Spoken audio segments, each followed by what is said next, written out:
Okay, so we are ready to head over to our next session, which is a very special panel. And I'd love to bring in Sophie, and Sophie will be leading our panel. She's brought together three amazing guests who are backstage. Hello, Sophie, how are you? I'd love to introduce you and then Hi, turn it over Jennifer. to you to give a little bit of your bio. But Sophie is a friend of TAG and her organization, Kite Insights, where she is the founder and CEO doing amazing things for our planet. And I know you have a great lineup for us today. So I'd love to turn it over to you and have you introduce yourself and then your guests.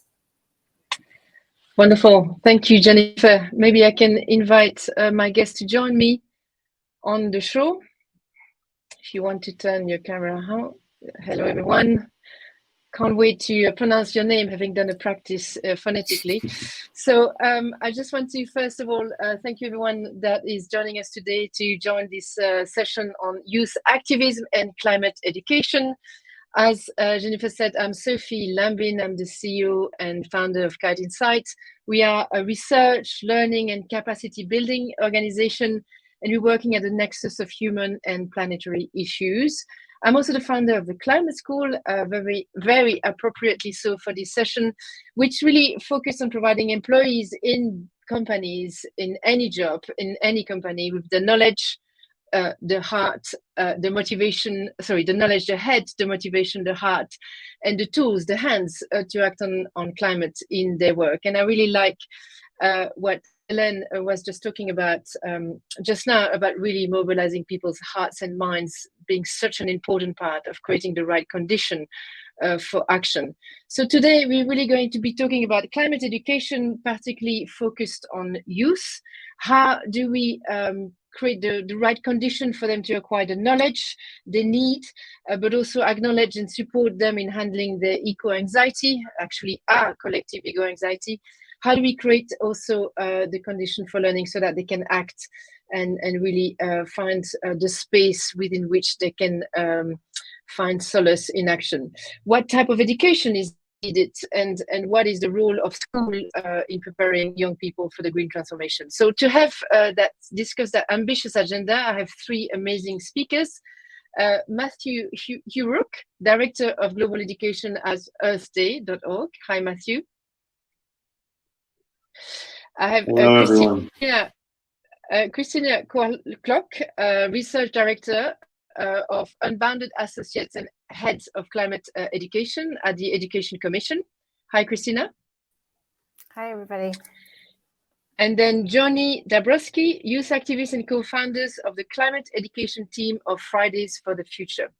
So as we only have a very short time together, I'll skip over the formal introduction and direct you to the Climate Action Day website for more information on each of the speakers. And then I can go straight to asking you all some questions. And if you want to interject at any point, raise your hands and I'll make sure to bring you in the conversation. So Matthew, I'll start with you maybe. Something that we talk a lot about to our clients at Kite Insights is the issue of climate literacy. There is no doubt there is lack of an appetite for much more understanding by employees. I want to know from your point of view at Earth Day, how do you think about climate literacy more broadly? And what are some of the aspects that you see as resonating the most with people, especially young people? Sure.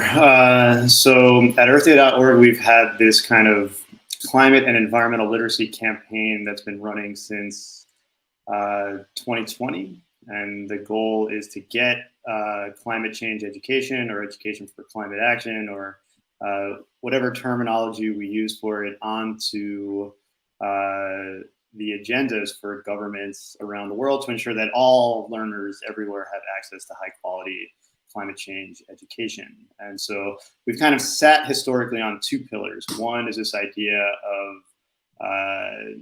kind of preparing learners for the green transitions, the green economies of the future, and then two, civic action, right? Civic engagement. And so when I came in here, I was kind of looking around and seeing, well, what are some of the other things that people are talking about in the space? and then working with colleagues like Christina and with Johnny, and then also hearing from the earlier panelists, thinking about these kind of multiple mindsets or these multiple frames that we need to understand when we talk about climate literacy that moves beyond just education for something. But what are we doing when we're educating, right? So thinking about justice, so social and environmental justice, thinking about these storytelling and communication techniques, thinking about how the social policies are embedded within these kind of technical systems, infrastructure, school nutrition programs, et cetera, and so on. And that in addition to kind of thinking about what knowledge do we need, and then how do we translate that knowledge into innovations or jobs or economic opportunities? Because all the while dealing with this climate anxiety that kind of sits as a gremlin on our back, right? So having all of these kind of literacy tools may help us to better cope with these eco anxiety. So I'll pause there because I imagine that my friends and colleagues have some things to add on to the statement that I made. Yeah, thank you, Matthew. So it's really equipping people with an understanding of the broader system that is in need of transformation, and highlighting those intersection between those issues, which I think is maybe sometimes, I think one of the silver lining of this crisis is that maybe people will start having an enhanced understanding of how all the part of the system are highly interconnected and so need the solutions. And maybe, Christina, I can flip over to you. When you've, in light of the research you're doing, specifically around girls' education, how can improving girls' education is one of the key driver of carbon drawdown, in fact, in helping climate outcomes. Most people still don't get that. So maybe you can talk a little bit about that connection and what you're doing in that space. Yeah, sure. So I think when we went, just as Matthew was saying, when we think about climate literacy, we have to think about the four, climate literacy for what. In my case, I also like to think about the who. So, who is involved, who has access to this? Because we know that climate literacy is a critically important building block for climate resilience and adaptive capacity, for climate justice. But we also know from the education sector that opportunities to gain that kind of literacy through formal education is unequal around the world, not to mention the opportunity to go to school, period, and get a quality education, period. And this is especially the case for over 130 million girls around the world who, because of the intersecting effects of gender inequality and poverty, are denied the opportunity to avail themselves of their right to get an education and get a quality education. We also know from media, from experience, from research that the climate crisis wreaks disproportionate havoc on the lives of the most vulnerable communities. And within those communities, the burden is often disproportionately borne by women and girls. And this is because gender roles and gender norms that shape their day-to-day activities, which especially in low and middle income country contexts, are closely tied to the environment and to access to its natural resources.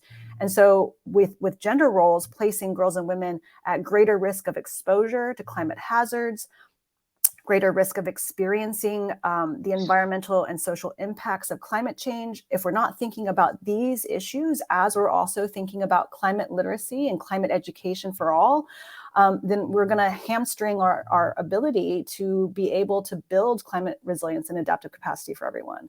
And just, thinking about what we know about why we need to invest in girls' education or why we need to invest in gender equality in education. It's critical because not only does it strengthen empowerment, build bodily autonomy, and build one's ability to control one's own life, one's sexual reproductive health lives as well. We also build critical leadership skills, critical green skills, critical, breadth of skills that are essential to participating in the green economy, that are also essential to decision-making that have pro-environmental outcomes for our countries and communities. So if we're not leveraging this, if we're not thinking about the who when we're thinking about climate literacy, we're going to really miss out on ensuring that everyone has the opportunity to gain the knowledge, the skills, the mindsets to be able to address the climate crisis. Thank you, Christina. And there is so much leadership potential, right, in while girls and women are disproportionately impacted, they also disproportionately impactful in how the early adopters of sustainable solution or practice. So not tapping into that seems insanity, considering what we're tackling with. So I'd love to come back to you later on this. But Johnny, maybe I can turn to you, and if you could tell me a little bit about your experience as a student and where formal education has succeeded or failed in readying young people, in your view, for the climate crisis, and maybe a few words about how is Fridays for Future trying to close that gap. Okay, so I will make clear that school did not prepare me for a climate crisis. The ones who taught me about climate change were David Attenborough, Al Gore, Jane Goodall, IPCC. They taught me by the books, films, documents. The only teacher at my high school who taught me some geography, some climate change, was my geography teacher. And I live in Poland. I live in the EU, in one of the most developed regions in the world, and still the most affecting crisis for my generation is not taught at schools here. And we learn about wars, we learn about political crisis, we learn about economic crisis, religion crisis.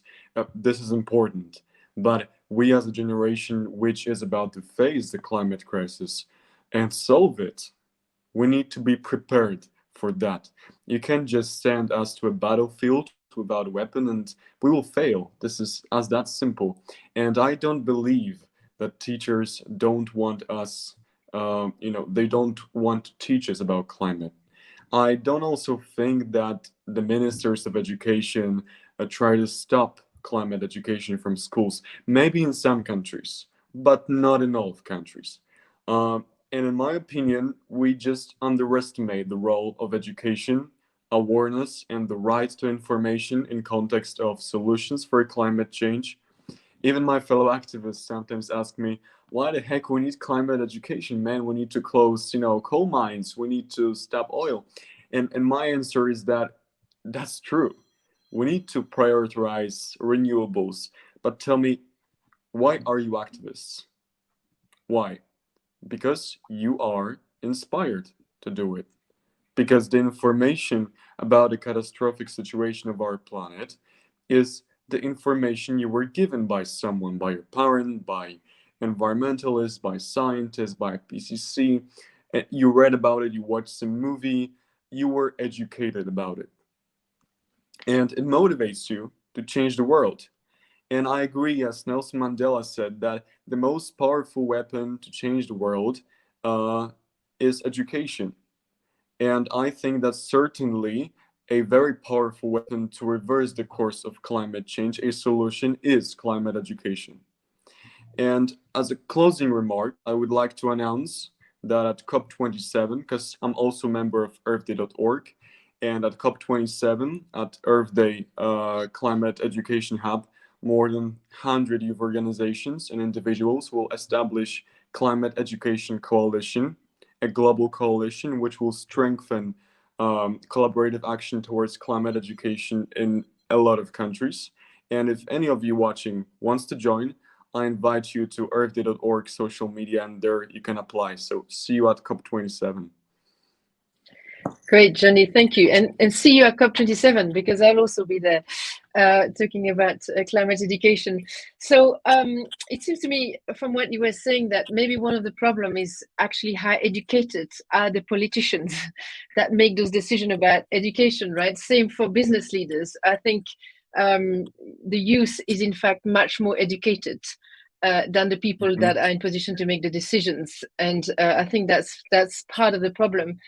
But I'm just wonder how, in your view, you see, and this is a collective questions, you see education policy be a real lever for climate solutions. And maybe Matthew, you have some views on that in your role at earthday.org. But do you think there is enough emphasis on climate education policy for climate action? So I'll just start by saying, that there needs to be more at the global education policy level to bring this issue into our community. And as Johnny just alluded to, that's one of the things that we'll be trying to do at COP27. So we have organized this education-focused pavilion, and one of the goals there is to center and elevate the role of education and bring that into the climate community. And the second thing that I'll talk about is work that Christina has done. We've done with Christina and also with Johnny, and that's over the last kind of 6 months, there was a big kind of transforming education summit that kind of ran through the end of 2022 and is still kind of ongoing now. And as part of those proceedings, a lot of the work that we did as kind of a network, not just Christina and Johnny, but a broader coalition of actors, right, was to try to influence those proceedings and get climate change onto that agenda. And we did that through a set of kind of policy recommendations that we sent to summit organizers. Johnny organized a youth coalition and did a social media campaign to try to influence the proceedings and get leader statements to include references to climate change education.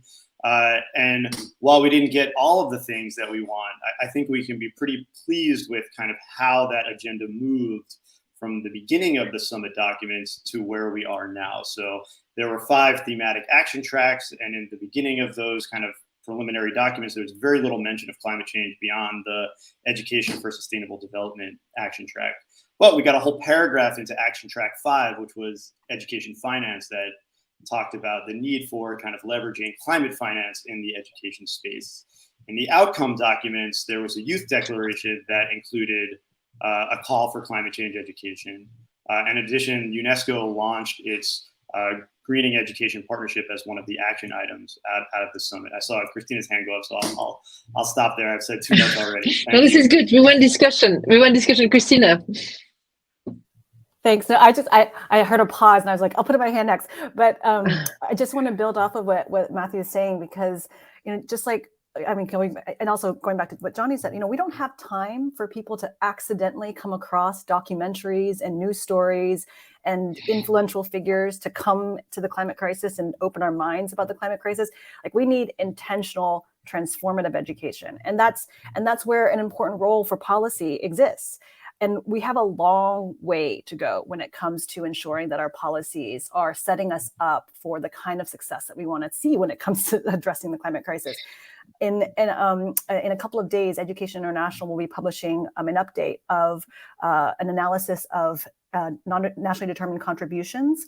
And in this analysis, we found that less than a third of 140 NDCs, updated, revised, and new NDCs, are mentioning climate change education. And then when we talk about the WHO again, only 9 of 140 NDCs are talking about girls in the context of their education. And only 3 are doing so in the context of climate change education. So we have a huge bit of movement that we need to make when it comes to getting the attention of decision makers, policymakers, and people at the top who are responsible for setting the agenda and setting the course of action for 5 years at a time, for 10 years at a time, to ensure that climate change education and climate justice is embedded in that. So I just wanted to build that off of what Matthew was saying. Like, we've done great work, but we have a long way to go too. Yeah, and sometime, Johnny, you go ahead. I just wanted to add one more thing. Of course, I agree with what you have said.